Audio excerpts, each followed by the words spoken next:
और आगे बढ़ लेते हैं। विधि और न्याय मंत्री जोगाराम पटेल ने जोधपुर दौरे के दौरान बहुचर्चित एसआई भर्ती परीक्षा को लेकर बड़ा बयान दिया है। वो कह रहे हैं कि एसआई भर्ती परीक्षा को कोर्ट ने रद्द नहीं किया, बल्कि अपने विशेष ऑब्जर्वेशन के साथ मामले की जांच के आदेश दिए हैं।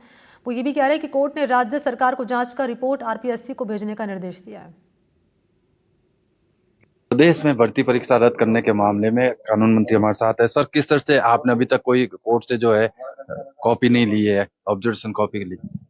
माननीय न्यायालय का निर्णय हमें प्राप्त हो गया है और हमारा विधि विभाग इस पर जितने भी माननीय न्यायालय के ऑब्जर्वेशन है, माननीय न्यायालय के निर्देश है, उसकी पालना हेतु उसकी विधि अनुसार परीक्षण कर रहे हैं और विधि अनुसार परीक्षण करने के उपरांत ही इस संबंध में अगला स्टेप उठाया जाएगा। क्या लगता है, आप कह रहे थे बड़े मगरमच्छ है, आरपीएससी की शुचिता पे सवाल खड़े हो रहे हैं, क्या लगता है?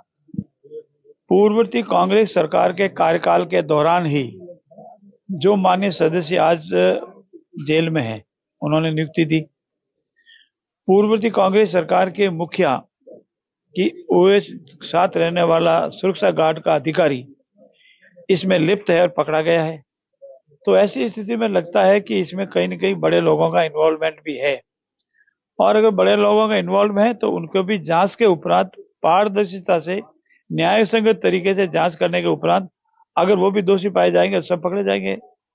आगे क्या स्टेप लेने जा रही है सर, अब जो ये भर्ती विधि परीक्षा अनुसार परीक्षण करने के उपरांत आरपीसी को क्या सिफारिश भेजनी है, आगे की क्या कार्रवाई करनी है, सरकार को इस संबंध में क्या स्टेप उठाने हैं, इस सब विधि अनुसार विधि की राय मिलने के उपरांत तदनुसार ही करेंगे। किसी की जिम्मेदारी तय की जाएगी जिस तरह से ये भर्ती होगा? ये हमारा इसमें एक भाग ये भी है, विधि विभाग इस पूरे सभी तथ्यों की जांच कर रहा है और सभी तथ्यों के ये मैं आपकी मार्फत ही कहना चाहता हूं कि माननीय न्यायालय ने परोक्ष रूप से वर्तमान सरकार के लिए तो एक अच्छी खबर दी है कि उन्होंने पूरी कार्रवाई की, पकड़े, तथ्य लाए।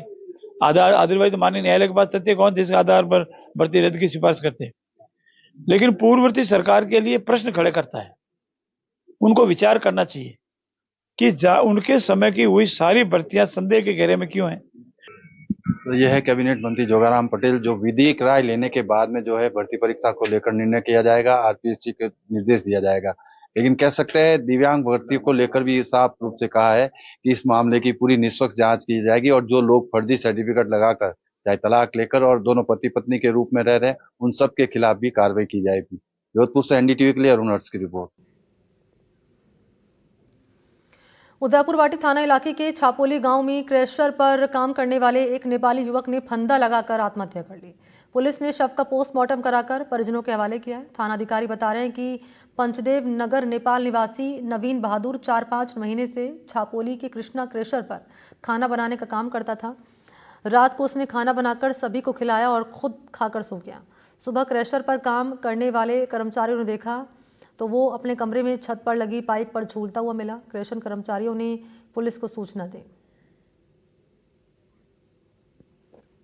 स्टोन क्रशर छापोली के पास में है, वहाँ ये घटना घटी है। खाना बनाने का काम करता था। बाकी ये कितने साल से इसकी इन्वेस्टिगेशन में जो भी रिपोर्ट आई वो जाहिर होगा। इसका नाम नवीन था, जो नेपाल में रहने वाला है। तो लगातार हो रही बारिश के चलते जालोर आहोर क्षेत्र में नदी नाले उफान पर है। यहाँ कई स्थानों पर पानी पुलों और रपटों के ऊपर से बह रहा है। इससे आवागमन पूरी तरह से बाधित हो गया है। कुलथाना के पास सूखड़ी नदी उफान पर है। पुल के ऊपर से पानी बहने के कारण आहोर जोधपुर सड़क मार्ग को बंद करना पड़ा है। भादरा जोन और जैतपुर पुलिस नदी के दोनों किनारों पर तैनात की गई है। 95 रपट पर जवाई नदी का पानी बहने से उम्मेदपुर हरजी मार्ग जाम हो गया है और कई गांवों का संपर्क टूट गया है। वहाँ पे औरत